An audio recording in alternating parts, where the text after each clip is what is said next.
శ్రీకృష్ణ పరబ్రహ్మణే నమ.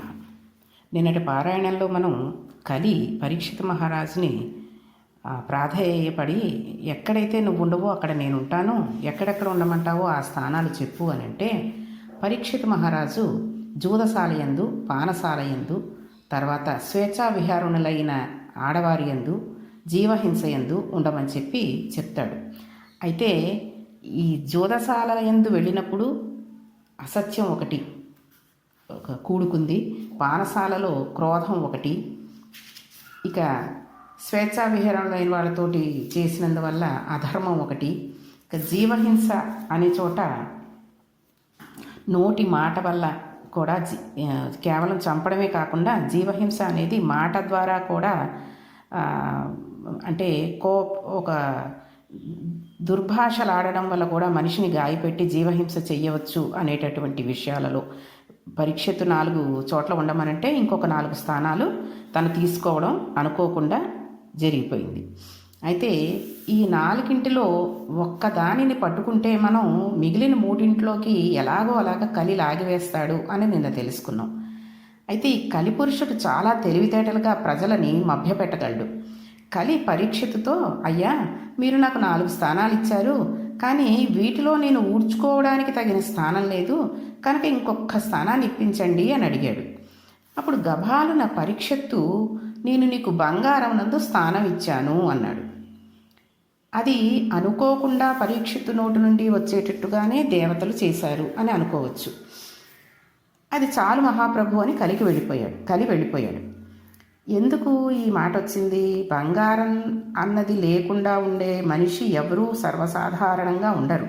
కాబట్టి బంగారం లేని పేదవాళ్ళు ఎవరైనా ఉన్నారు అంటే వారిలో ఒకరికి జోదమో లేకపోతే జీవహింసో పానశాలకి వెళ్ళడము, ఈ స్త్రీలలో కొంతమంది స్వేచ్ఛా విహంగులై ఉండడమో ఏదో ఒక అలవాటు అందరికీ ఉంటుంది. గొప్పవారై చక్కటి వాళ్ళు ఉన్నవాళ్ళు, ఇటువంటి దురలవాట్లు ఏవీ లేని వాళ్ళు ఉన్నవారు బంగారం పెట్టుకుంటే ఆ బంగారంలోకి కలి ప్రవేశించేటట్టుగా పరీక్షిత్తు నోటి నుంచి గబుక్కున ఆ మాట వచ్చింది. కాబట్టే ధనత్రయోదశి నాడు అసలు ఎవరు చెప్పారో మనకు తెలియదు. ఈ బంగారం షాప్ వాళ్ళు కూడా అలా రాయనుకూడదు, మనం వెళ్ళనుకూడదు. ధనత్రయోదశి నాడు బంగారం కొనుక్కోవాలి అనే మాట చాలా తప్పు మాట. ఆ రోజు ఏంటంటే ఎండలు ప్రవేశిస్తూ ఉంటాయి కాబట్టి అసలు ఆ రోజు చేయవలసిన పని ఏమిటంటే చక్కగా ఒక మంచి కొత్త కుండ తీసుకుని శుభ్రం చేసి దాని నిండా మంచినీళ్ళు పోసి మన బ్రాహ్మణులు ఎవరైతే ఉంటారో మన బ్రహ్మగారులు వాళ్ళనో లేకపోతే ఒక ఆలయంలోని పూజారినో పిలిచి అతనికి వస్త్రము దానితో పాటు ఈ నీళ్లతో ఉన్న కుండ ఇచ్చి, బాబు ఎండాకాలం వస్తుంది ఈ నీళ్లు తాగు అని చెప్పి, చల్లటి నీళ్లు తాగుతూ ఉండు రోజు అని చెప్పి దానం చేయాలి తప్పితే మనం బంగారం కొనేసుకుని ఆ రోజు మన ఇంట్లోకి తెచ్చేసుకోకూడదు. కలిని మనం తెచ్చుకుంటున్నట్టే అవుతుంది. కాబట్టి ఇక ముందు నుంచైనా మనం ధనత్రయోదశి నాడు ఈ బంగారం కొనేసుకుని ఏదో కొనుక్కున్నాము, ఈరోజు బంగారం పూజ చేసేసుకున్నాము అని మాత్రం అనుకోకండి. పరీక్షిత్ ఎప్పుడైతే నువ్వు బంగారం నందు నీకు స్థానం ఇచ్చాను అన్నాడో చాలు మహాప్రభు అని కలి వెళ్ళిపోయాడు. ఆ రోజుల్లో బహుశా ఒక లక్షణం ఉండేది. నిస్సంకులైన వారికి, ఆత్మజ్ఞాన ప్రబోధం చేసేవారికి బంగారం నందు లోభం ఉండదు. వారు బంగారం కోరరు. వారికి దేని మీద పెద్ద ఆసక్తి ఉండదు. అందుకని కలికి అక్కడ స్థానం ఇచ్చిన ప్రమాదమేమీ ఉండదు అని పరీక్షిత్ అనుకున్నాడని కూడా అనుకోవచ్చు. కానీ పరీక్షిత్తు మాట తప్పనితనమే ఆయనకు ప్రతిబంధకం అయిపోయింది.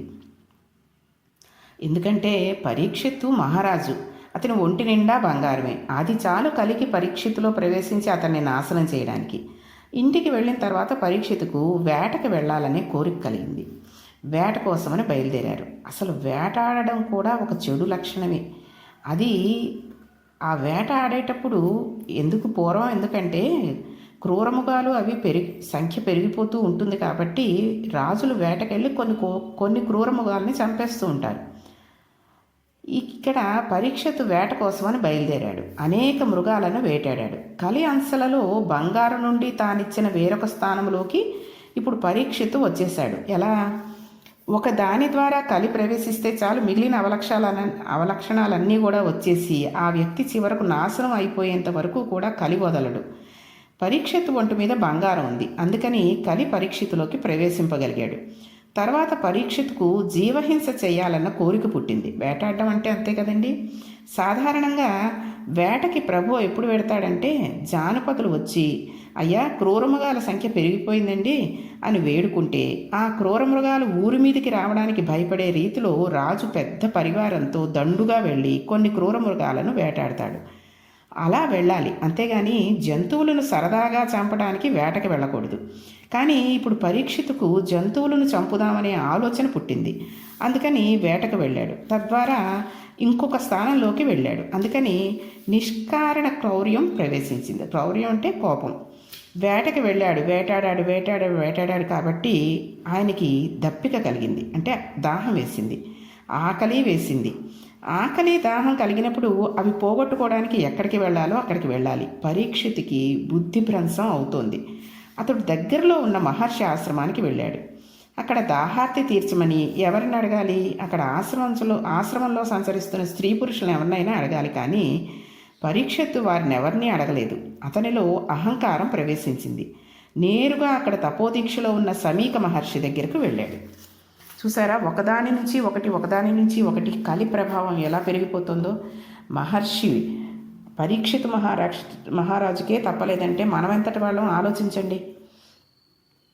అక్కడ ఆశ్రమంలో ఉన్నది సమీక మహర్షి. ఆయన ఎటువంటి స్థితిలో ఉన్నాడు?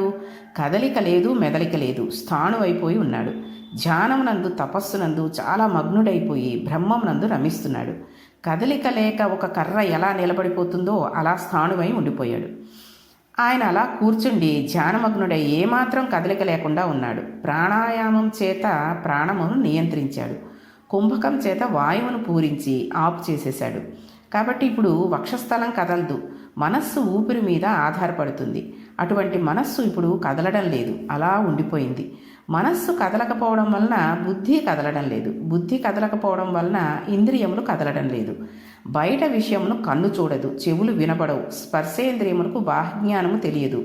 అందుకని అలా ఉండిపోయాడు ఆయన జాగ్రత్తాది 3 అవస్థలను దాటిపోయి చివరకు తురీయమనే స్థాయికి చేరిపోయి తాను సాక్షాత్తు ఆత్మగా సాక్షిభూతుడై శరీరమును చూస్తూ బ్రహ్మముగా నిలబడిపోయి ఉన్నాడు. అలా కూర్చుని బ్రహ్మంతో రమించి ఉండిపోతే ఆయన వెంట్రుకలు గోళ్ళు పెరిగిపోతున్నాయి.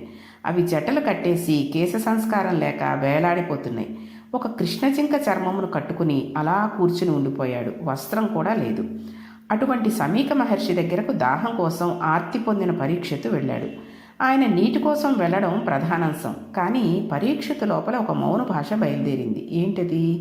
ఇప్పుడు పరీక్షిత్తు తానెవరో మర్చిపోయాడు. అతని బుద్ధి భ్రంశం అయిపోయింది. బ్రహ్మమునందు రమిస్తున్న తాపస్సును చూసి నిశ్శబ్దంగా తాను వెళ్ళిపోవాలి. కానీ తాను అలా వెళ్ళలేదు. తాను మహారాజునని, తాను వస్తే లేచి నిలబడలేదని, తనకు నమస్కరించలేదని, తనకి ఆసనం చూపించలేదని, ఎందుకు వచ్చావని తనను అడగలేదని ఆ తపస్వి మిక్కిలి అహంకారుడని భావించాడు. ఇదంతా పరీక్షిత్ మహారాజు మామూలుగా ఉండుంటే అలా ఆలోచించడు. ఆయన చాలా మంచివాడు. కానీ అతనిలో కలి ప్రవేశించి ఆ రకంగా ఆలోచించేటట్టుగా చేస్తున్నాడు. చూడండి, మనం కూడా ఎంతో మంచివాడైనా సరే మనల్ని చూసి నవ్వలేదనో మాట్లాడించలేదనో అహం పెంచేసుకుని కోపం క్రోధం తెచ్చేసుకుని వాళ్ళు చూడలేదు, మళ్ళీ ఎప్పుడైనా వచ్చి పలకరిస్తే ఆ రోజు వాడు మనల్ని పలకరించలేదు, మనం ఎందుకు పలకరించాలి అనే ఒక గర్వంతో ఉంటూ ఉంటాం, అహంకారంతో ఉంటూ ఉంటాం. అంతెందుకు, మనం ఏ ఫంక్షన్స్కో దేనికో వెళ్ళామనుకోండి, అక్కడికి అందరం చుట్టాలే వస్తారు. ఒక పిల్లవాడు అప్పుడే వస్తాడు, ఏ అమెరికా నుంచో లేకపోతే బెంగళూరు నుంచో హైదరాబాద్ నుంచో ఈ మెడ్రాస్ నుంచో వస్తాడు.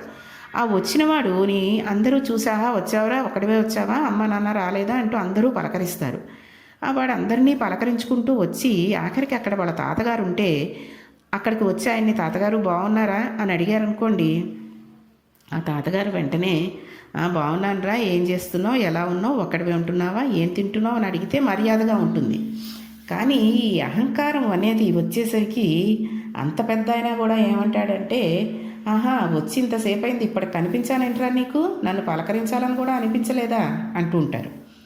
అలా ఎందుకండి, వాడు పలకరించలేదు, చంటివాడు చిన్నపిల్లాడు అని అనుకుని ఇతనే ముందుకు వెళ్ళి పలకరించవచ్చు కదా. అదే అహంకారము అంటే. ఇప్పుడు పరీక్షిత్ మహారాజులోనూ అదే ప్రవేశించింది.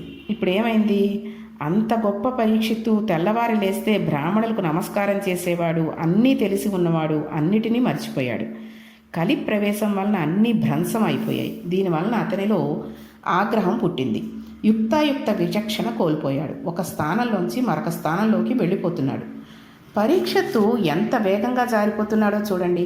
ఆ మహర్షిని ఎలా అవమానించాలా అని తలంచాడు. అక్కడ సమీపంలో చచ్చిపోయి పడి ఉన్న పాము ఒకటి కనిపించింది. చచ్చిపోయిన పాము అయినా మెడలో వేసేసరికి చల్లగా తగులుతుంది. అప్పుడు మహర్షికి తెలివి వస్తుంది. అప్పుడు ఆయనను గేలి చేయవచ్చు అనుకున్నాడు.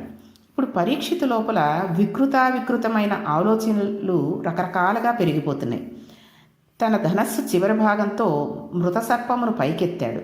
ఒక ప్రభువు, ధర్మరాజు మనవడు, అభిమన్యుడి కుమారుడు అయిన పరీక్షిత్తు ఇప్పుడు ఒక చెయ్యరాని పనిని చేసేశాడు. ఇప్పుడు ప్రపంచంలో పరమ భయంకరమైన సన్నివేశం జరుగుతోంది. ఆ మృత సర్పమును పైకెత్తి సమీక మహర్షి మెడలో వేసేశాడు. కానీ ఈ సమీక మహర్షికి చల్లని పాము స్పర్శ తెలియలేదు. ఆయన తపస్వి అయి ఉన్నాడు. తపస్వి అయి ఉన్నవానిలోనికి కళి వెళ్ళలేకపోయాడు. ఎందుచేతనంటే మహర్షి ఇంద్రియములు, మనస్సు ఈశ్వరుని పట్టి ఉన్నాయి. అలా పట్టి ఉన్న చోటికి కళి వెళ్ళలేకపోయాడు. ఒక్క స్థానమునకు అంటే బంగారానికి ఆశ్రయం ఇచ్చిన పరీక్షితులోనికి కలి ప్రవేశించి మొత్తం నాశనం చేసేసేయగలిగాడు. కాబట్టి మనం బాగుపడాలంటే సమీక మహర్షి ఏది పట్టుకున్నాడో దానిని పట్టుకోవాలి అని భాగవతం మనకి చెప్తోంది. సమీకుడు ఈశ్వర పాదాలను పట్టుకుని ఉన్నాడు. మనం కూడా వాటినే పట్టుకున్నాం అనుకోండి, ఆ స్పర్శ మనకి ఉన్నంతకాలం కలి మన సమీపానికి కూడా రాలేడు. ఇది భాగవతం చెబుతున్న తీర్పు. అందుకని ఈ సన్నివేశాన్ని వ్యాసుల వారు, పోతన గారు ఇంత వివరంగా తీసుకున్నారు. పరీక్షిత్తు తాను చేసిన పనికి సంతోషపడిపోయి వెనక్కి వెళ్ళిపోయాడు.